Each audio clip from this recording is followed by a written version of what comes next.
आखिर ये रक्त चरित्र क्यों देखने को मिल रहा है?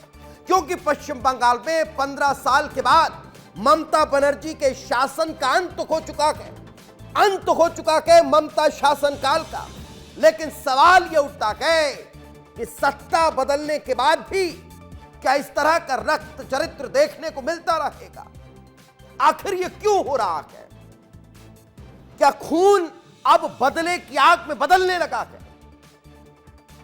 सियासी रवायत क्या एक बार फिर अब यह पश्चिम बंगाल की नजर आने लगी है? बंगाल में आज फिर वही हो रहा है जैसा लेफ्ट के अंत के साथ और टीएमसी के सत्ता में आने के बाद होता रहा। यानी रक्त चरित्र का सिलसिला आज भी जारी है। आज भी बंगाल में चुनाव नतीजों के बाद पूरे बंगाल में ऐसी तस्वीरें सामने आ रही है जो चौंकाती है, सोचने पर मजबूर कर देती है। बीजेपी के मुख्यमंत्री की रेस पे सबसे आगे चल रहे शुभेंदु अधिकारी के पीए की हत्या कर दी जाती है। क्या यही बंगाल है? यही सोनार बांग्ला है जहां इस तरह से रक्त चरित्र देखने को मिल रहा है?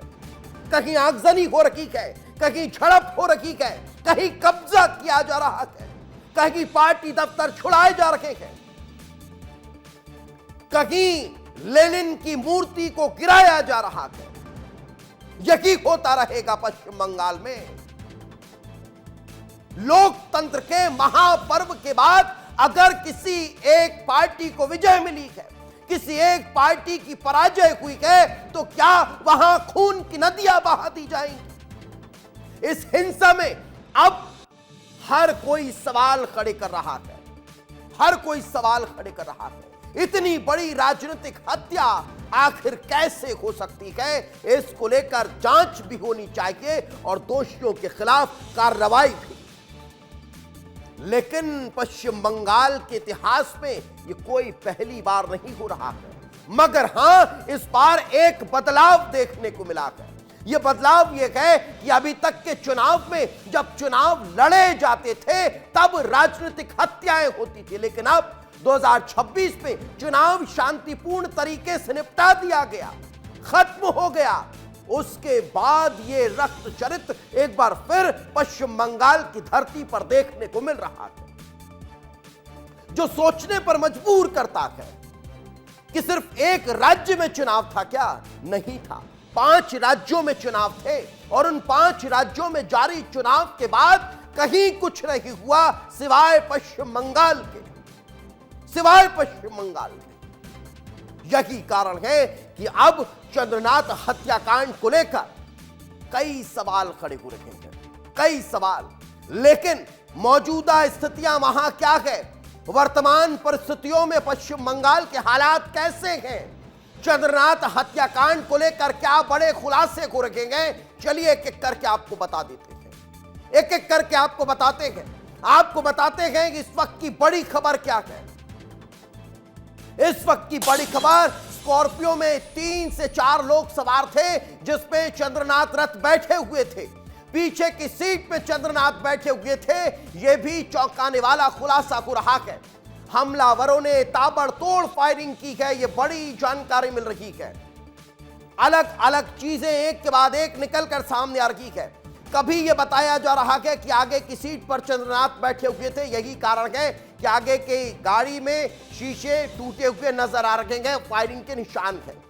कभी यह जानकारी मिल रही है पीछे की सीट पर भी कुछ लोग बैठे हुए थे, ड्राइवर के घायल होने की भी जानकारी मिल रही है। तो ये चौंकाने वाले खुलासे हो रहे हैं, एक के बाद एक जो स्क्रिप्ट है वो बदलती जा रही है। ये क्यों हो रहा है? ये इसलिए हो रहा है कि जिसने जब जहां जैसा देखा वो बता रहा है, वो बता रहा है। लेकिन एक और बड़ी जानकारी चंद्रनाथ रथ हत्याकांड से जुड़ी हुई आपको बता रहे हैं। पोस्टमार्टम जारी है, 12/7 अस्पताल में इस वक्त पोस्टमार्टम हो रहा है। ये बड़ी जानकारी आपको दे रहे हैं। अस्पताल की सुरक्षा बढ़ा दी गई है, वहां पर अभी भी चंद्रनाथ रथ का शव मौजूद है, पुलिस जांच पड़ताल कर रही है। दूसरी तरफ अस्पताल में डॉक्टर्स की टीम पोस्टमार्टम करती हुई नजर आ रही है। यही कारण है कि पोस्टमार्टम के बाद अब इस पार्थिव देह को उनके गृहग्राम ले जाया जाएगा, जहां अंतिम संस्कार होगा। मगर इस हत्याकांड ने पूरे बंगाल की नहीं बल्कि देश भर को झकझोर कर रख दिया है। यह उसी जगह की तस्वीरें इस वक्त आपके टेलीविजन स्क्रीन पर है, जहां इस सकरी गलियों में चंद्रनाथ रथ की गाड़ी को रोका गया और उसके बाद फायरिंग कर दी गई, हमला कर दिया गया, राजनीतिक हत्या कर दी गई। यह उसी जगह की तस्वीरें हैं जहां इस घटना को अंजाम दिया गया है।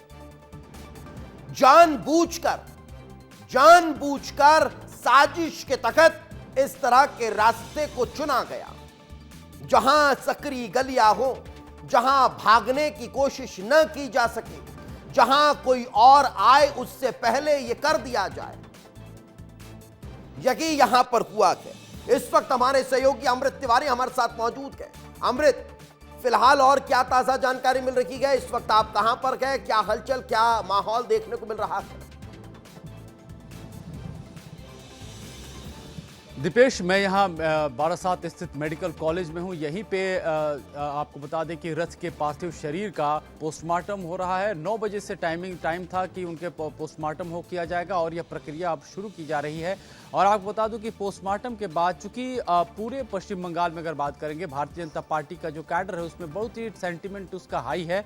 लीडरशिप जो है लगातार गुजारिश कर रही है कि वो कंपोज रहें, काम रहें और किसी भी ऐसी अनहोनी स्थिति को बढ़ावा न दे जिससे कि आने वाले टाइम में एक बड़ी चुनौती बन जाए। तो ये एक बहुत बड़ी जो है बात दिखाई दे रही है। लेकिन जो सबसे बड़ी बात है कि मैं यहाँ पे खड़ा हूँ, यहाँ पे देखिए कि किस तरह से जो आलम है यहाँ पे सिक्योरिटी के पूरे बंदोबस्त किए गए हैं। आप सामने दिखाइए, कैमरा पर्सन से कहूँगा, यहाँ पे देखिए कि सिक्योरिटी के पूरे इंतजाम है। वहाँ पे देखिए, वहाँ पे पुलिस भी है, पैरामिलिट्री फोर्स के आगे जवान खड़े हैं। और ये जो सामने बिल्डिंग दिखाई दे रही है, इसके पीछे जो है यहाँ पे जो है बता दें आपको कि यहीं पे जो है पोस्टमार्टम की प्रक्रिया चल रही है। तो आपको बता दें कि तकरीबन पोस्टमार्टम में 1.5 से 2 घंटे लगेंगे। 2 घंटे के बाद ही जो है यहाँ से उनके पार्थिव शरीर को फिर सीधे जो है उनके पैतृक जो गांव है वेस्ट मेदिनीपुर, वहां पे ले जाया जाएगा। वेस्ट मेदिनीपुर के चंडी बिल्कुल वहां पे उनके पार्थिव शरीर का जो है अंतिम आप जो तस्वीरें दिखा रहे हैं, जो जानकारियां दे रहे हैं, वो बहुत महत्वपूर्ण हो जाती है। लेकिन एक बड़ा सवाल, हम किसी का नाम नहीं ले रहे हैं, हम किसी को दोषी नहीं ठहरा रहे हैं, जब तक कि जांच पड़ताल के बाद ये पुख्ता जानकारी न निकल कर सामने आ जाए कि हाँ, इसी ने इस तरह के हत्याकांड को अंजाम दिया है। लेकिन इस तरह की राजनीतिक हत्याओं में राजनीतिक दलों के बड़े बड़े नेताओं के बयानों को कितना महत्वपूर्ण माना जाए, यह बड़ा सवाल खड़ा होता है।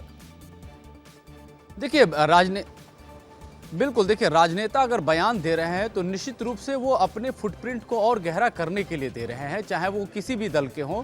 और हमने देखा कि जैसे कल की बात कर रहा हूं तो सभी तरफ से जो उंगलियां उठी वो टीएमसी की तरफ उठी। यहाँ चाहे समर्थक हो, चाहे बड़े नेता आए हों। शुभेंदु अधिकारी पहुंचे थे रात में, हम लोग भी वहीं पे थे। उन्होंने आरोप लगाया कि जो ये घटनाक्रम हुआ है उसकी प्रॉपर रेकी की गई थी। उनका कहना था कि 2 से 3 दिन तक रेकी हुई और फिर इसके बाद इस हत्याकांड को अंजाम दिया गया। साथ ही साथ वहां पे जो है बाकी और जो लीडर पहुंचे भारतीय जनता पार्टी को, उन्होंने भी इशारा किया कि टीएमसी के ही लोगों का हाथ हो सकता है। समर्थक तो खुले तौर पे बोल रहे थे। उन्होंने स्थानीय जो नेता है टीएमसी के, उनके ऊपर आरोप लगाया कि वो हार बर्दाश्त नहीं कर पाए और उसके बाद जो हत्या कर दी। लोगों ने अभिषेक बनर्जी के उस बयान का जिक्र किया जिसमें उन्होंने धमकी दी थी, उस धमकी का भी लोगों ने जिक्र किया और साथ ही साथ ये भी कहा कि देखिए, अभी ये हारे हैं तो ये हाल है, जीत गए होते तो क्या हाल होता। बिल्कुल, यही मैं इसी एंगल पर आना चाह रहा था अमृत। लेकिन न सिर्फ अभिषेक बनर्जी बल्कि मैं ममता बनर्जी और राहुल गांधी के बयान को भी कोट करना चाहूंगा।